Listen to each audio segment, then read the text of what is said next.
Welcome to HardReset.Info channel. In front of me HP OfficeJet Pro 8025E, and now I can show you how to connect to the Wi-Fi network this printer. Firstly, open the settings. It's very easy to do.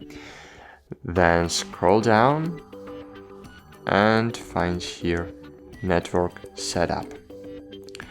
Here in network setup, choose wireless settings, enable wireless.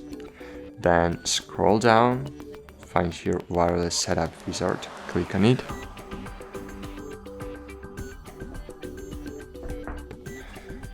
Find here your office or home Wi-Fi network, click on it.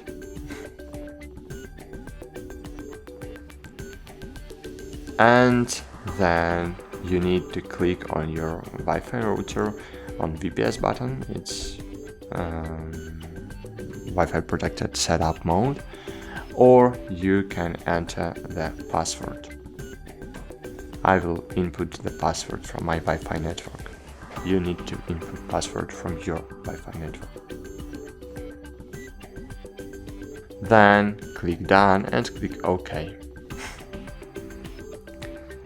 Click OK, and cool, that's it. As you can see right now, my Wi-Fi button is not blinking, it's just still lighting. It means that my Wi-Fi connection is stable and Wi-Fi works. So that's it. Thanks for watching. Like this video, subscribe to our channel, and bye. See you.